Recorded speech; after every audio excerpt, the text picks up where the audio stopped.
Welcome to the Festival of Storytellers.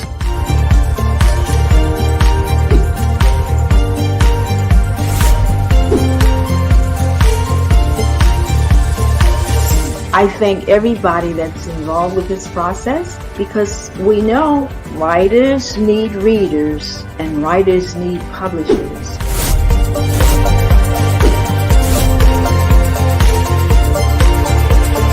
Experience is not about the publisher, it is about us, the authors.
Hi, it's good to be with you again.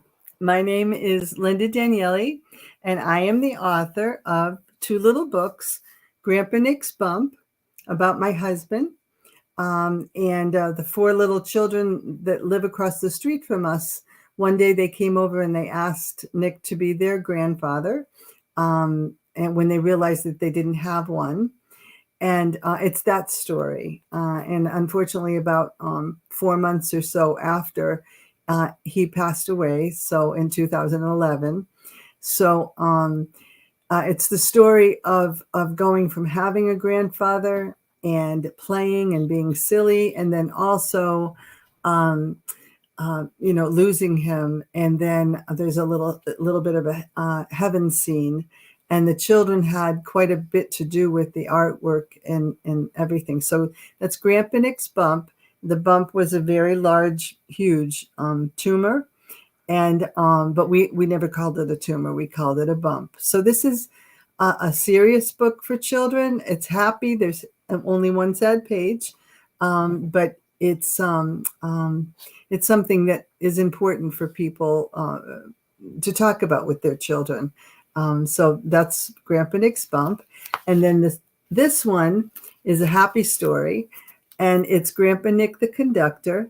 My husband and my son were both trolley operators at a local museum in my area.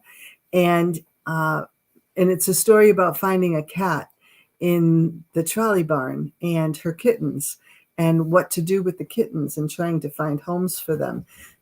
So this is a happy book, and it has a good ending, happy ending. So it's something that I think people would really, really enjoy. So Grandpa Nick's Bump and Grandpa Nick the Conductor. Hi, Harper. Hello, Lynda. It's nice to meet you. Oh, good. Well, thank you. It's nice to meet you too, Harper. This is my son coming in as well. And so what I thought we would do tonight, this is Anthony. And so I thought what we would do tonight, the other night we were talking about poetry.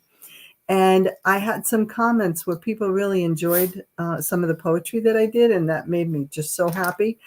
And so I thought I would read the poem, The Hutch, again. And then this is the hutch that the story is about, that the poem's about. So, we took some stuff out of the hutch to kind of show you a little family history and that kind of thing, and some of the things that maybe are in the poem as well.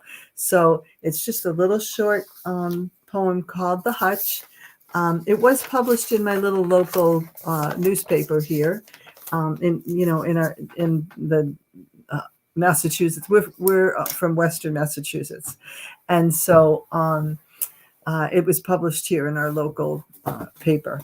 So, and the dog here is Here's Molly. This Yeah. is Molly, and she is also on my little bio picture. Let's see if I can find it.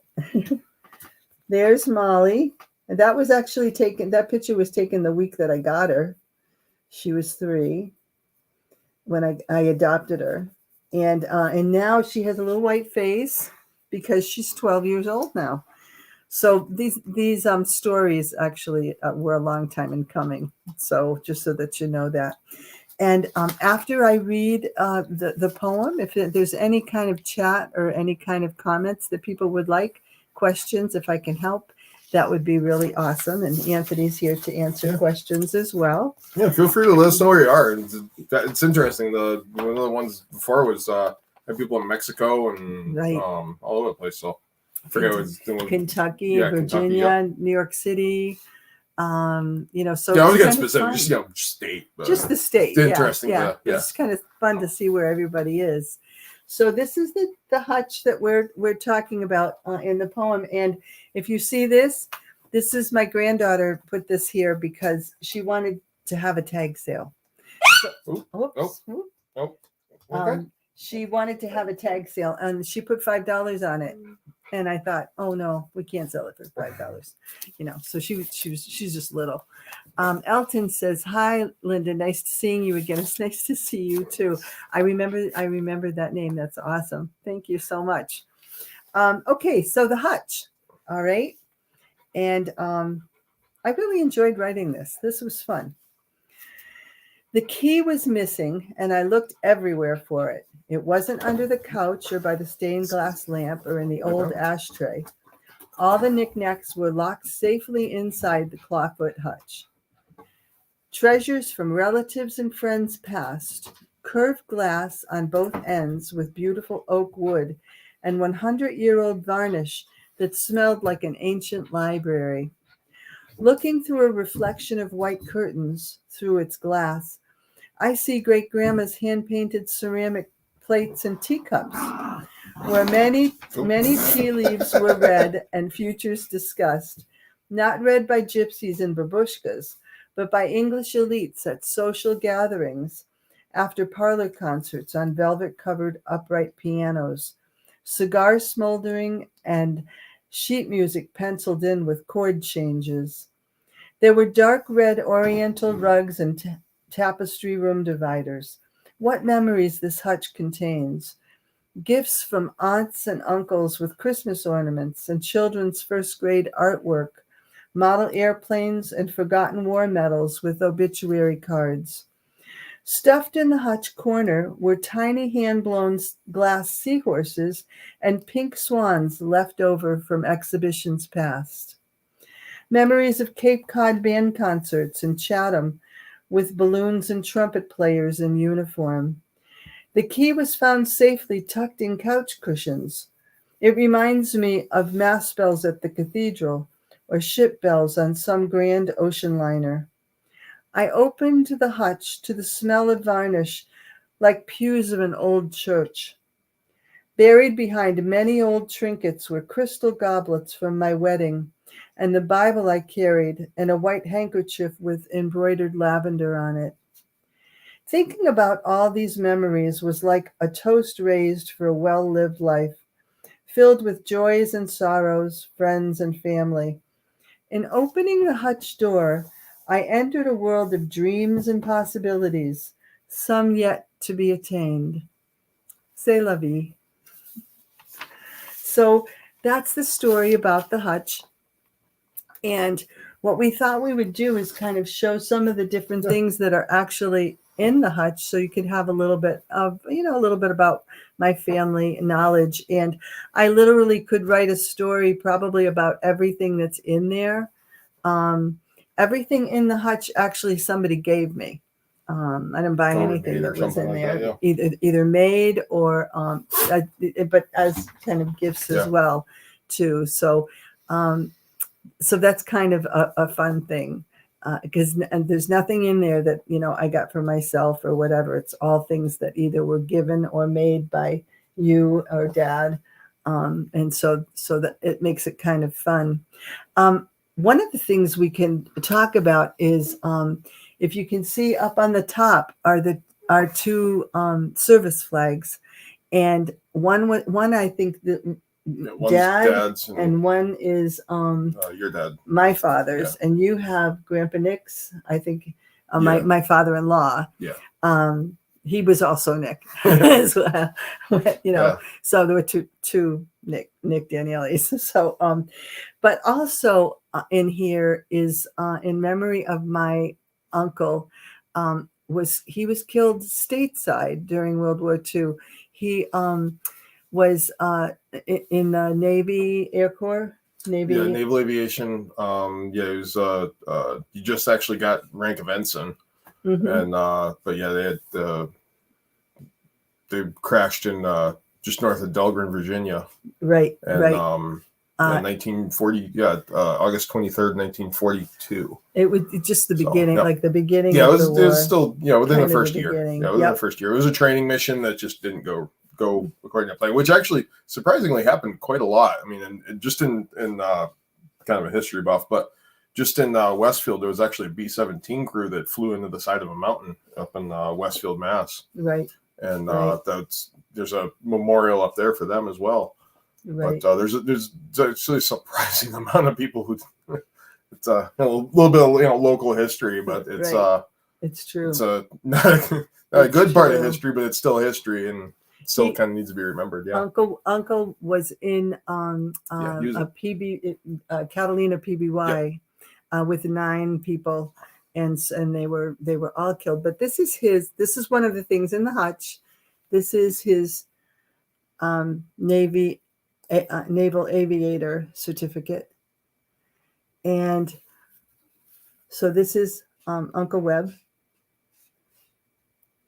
And that's just something that is kind of interesting that is in the hutch.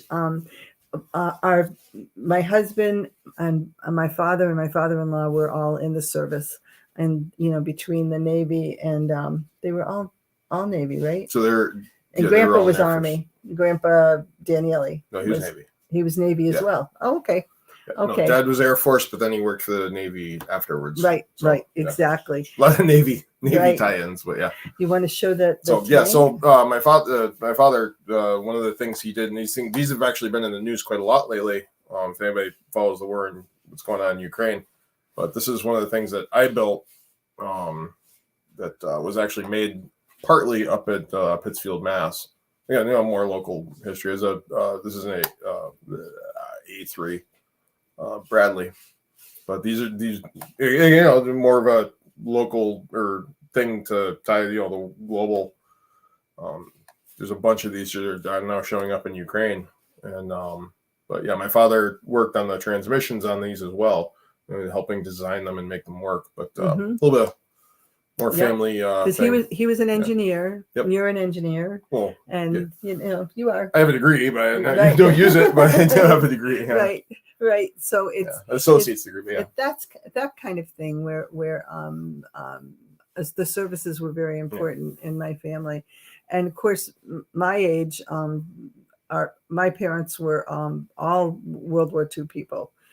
So that's something that's in there was history. A comment earlier in there saying that it was only there for a moment, but forget the name unfortunately. But yes, this is the inspiration from the poem. The Hutch. Yes, it is. That's why the Hutch. Yeah. That's why I wanted to have it in here with us, because these things actually came out of the hutch. So a neighbor of mine, when I was growing up, raised Airedale dogs, and she gave me this. So this is really old. So it's a little Airedale dog. I don't know if you can, there you can see the face a little bit better. So there's a lot of knickknacks. Grandpa Nick would call it knickknacks and gobbledygooks. A lot of knickknacks in there. And then something else kind of fun, a little family history. When I got my tonsils out when I was a kid, this was what I got. My mother got me for being a good girl when I got my tonsils out. And it's a little Ginny doll. What was the thought process behind the creation of your poem, The Hutch?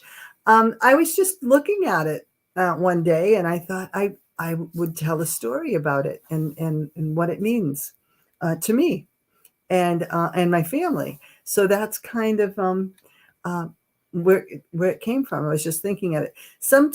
Sometimes when you're looking at something, like I could write a story about this doll, and about a little girl that has her tonsils out and her mother gives her a special doll. Sometimes you can look at something and you just get the idea. But thank you, Pauline. That was just really, really nice of you to type in like that. That's awesome. So this is a Ginny doll. And not too much of the stuff is like financially valuable, but it's all memories. It really is. It's yeah, all, and this it's little all tank, memories. it's just a Tamaya model, but my father and me put it together when I was like much younger, and Right? but I mean, it's just And it's the there's time hardly any together. value. I mean, even you can buy this exact same model. Tamaya makes it. It's like $30-$40 or Right. something like that. It's no value. Right. It's just Right. little knick-knacky kind of things that kind of neat. I don't know. Right. It is. And then I had a dear friend of mine. I am a third order Dominican lay sister. I'm not a nun, but I'm a lay sister. And a friend of mine, Roberta, this was hers, and she recently passed away, and she gave me this, so that it's just something that's really, really, really special. So it's a special hutch with a lot of different family memories. Reginald said, "First, I'd like to thank your family for their service. How many in your family have proudly served the country?" Three.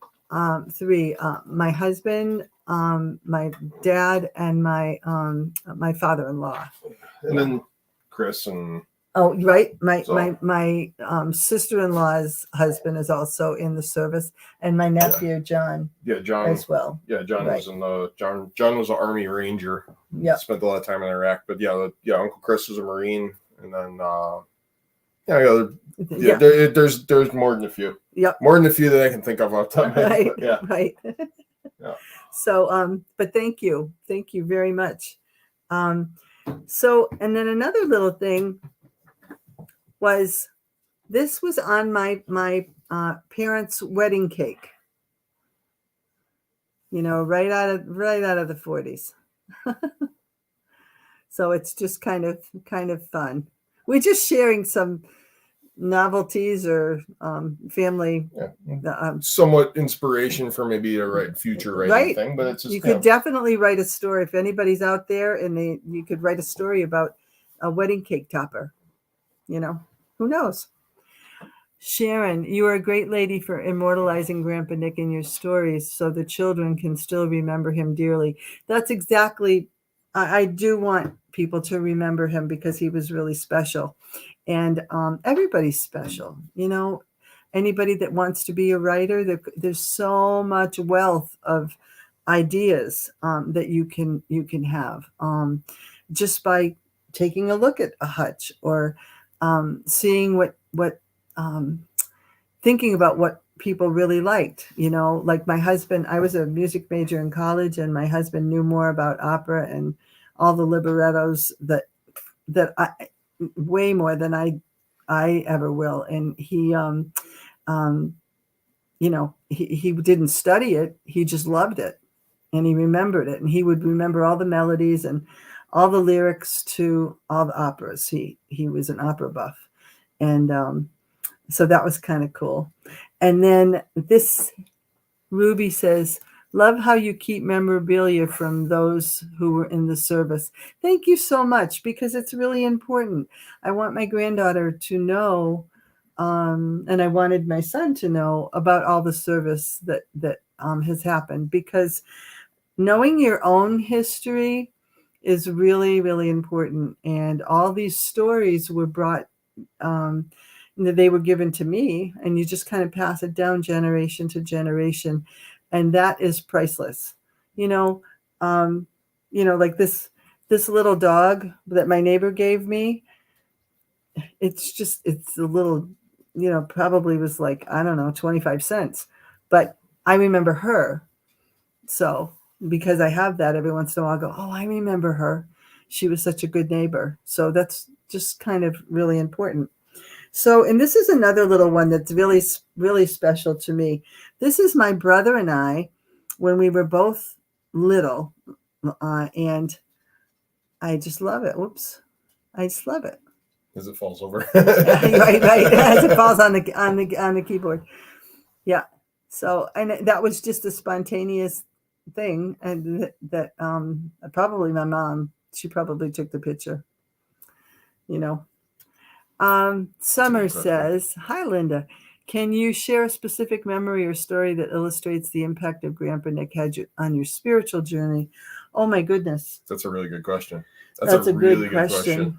We never missed Mass ever. No. Never. We never missed. But yeah. Unless he was really sick. Yeah.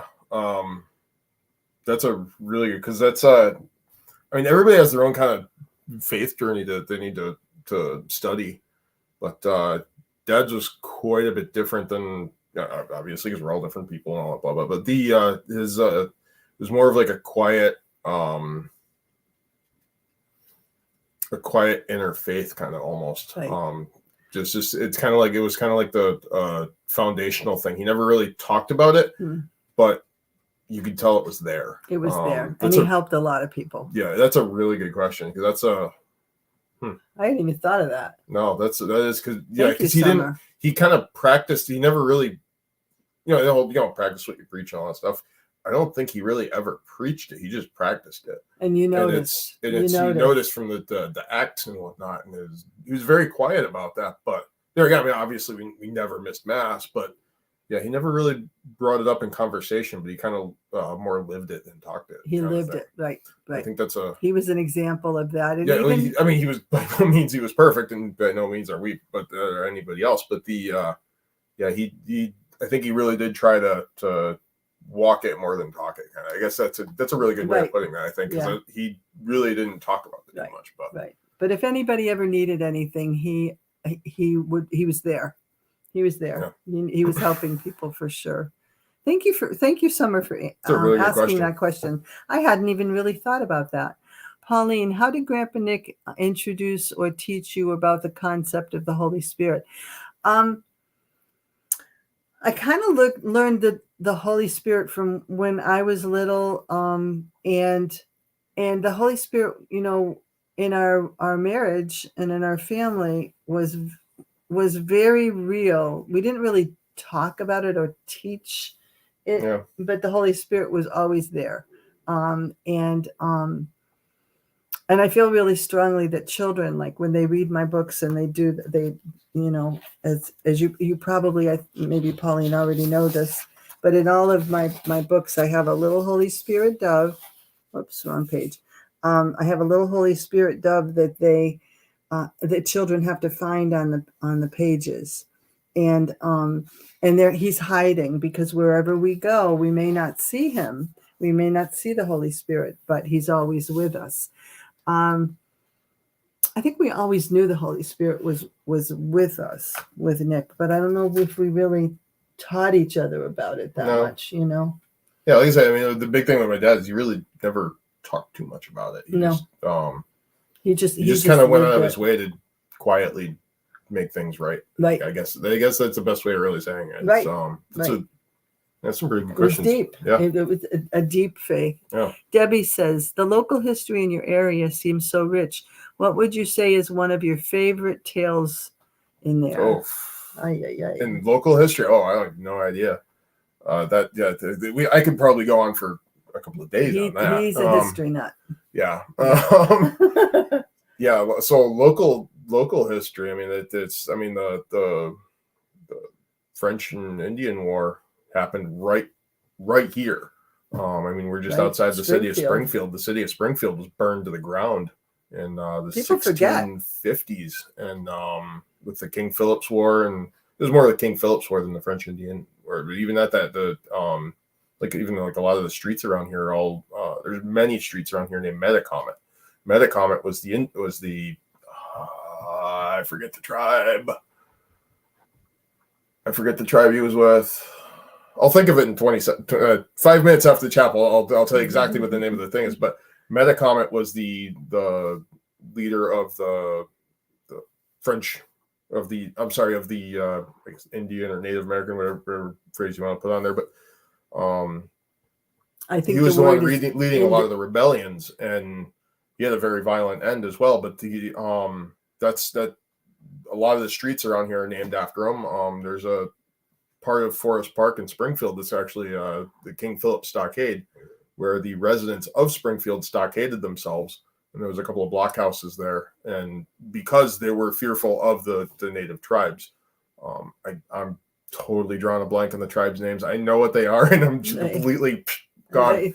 But yeah, there's a lot of local history, and it's throughout the Industrial Revolution. I mean, Springfield was the hub. It was the hub of like everything. Yep. So I mean, it's like everything. The Rolls-Royce manufacturing.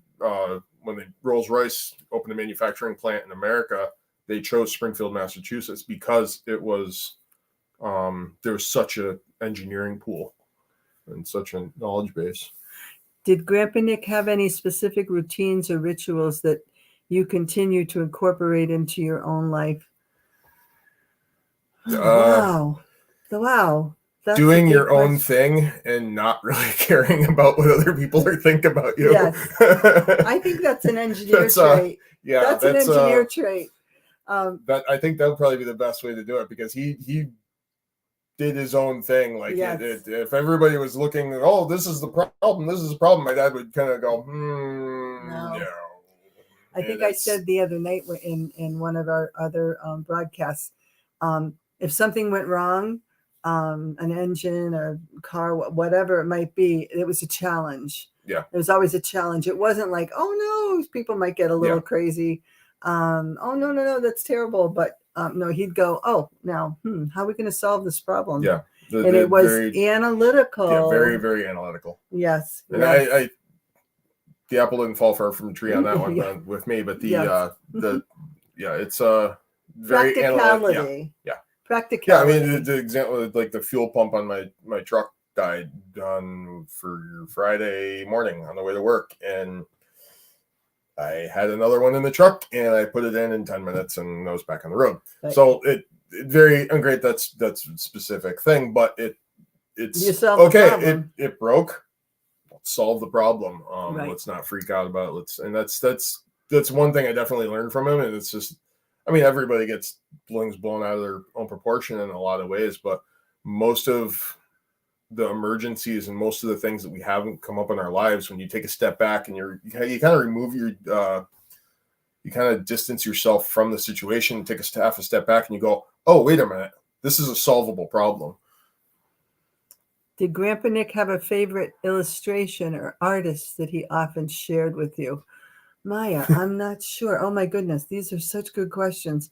Well, we both liked Norman Rockwell. Also in Stockbridge. Also local history. There's a beautiful museum from Stockbridge, Mass. Yeah, right, for Norman Rockwell, and we had in our house a couple of Norman Rockwell, prints, copies, obviously. And if you ever get a chance to go to Stockbridge, Mass, and see in the Norman Rockwell Museum, it's really, really awesome. But yeah, that would be Norman Rockwell, and it's literally any museum we would open and close. We would open and close museums, definitely. Can't quite do that now with the little one, because it's all boring daddy stuff. But boring daddy stuff. That's right. Yeah, we would definitely open and close museums, and it wasn't. I don't think it was like a specific artist or a specific style or anything like that. Right. But it's there's, I mean, definitely everything with opera. He knew a lot about a lot. Yeah, he knew a lot. He was very, very, very, very smart, and he was like a sponge. Yeah.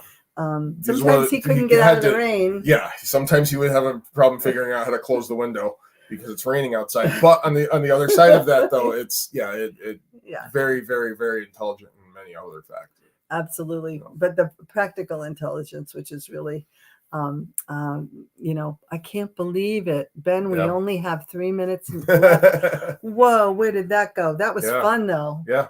No, I those are wanted some to really good questions there too. Yeah, those are deep questions. You folks are thinking. That's good. So yeah, that's a prime Yeah. commodity, Yeah, right? that's it. So one of the things I wanted to show you, this might look like it's an urn for like a if somebody's passed away. This is really old, but it's my wedding bouquet.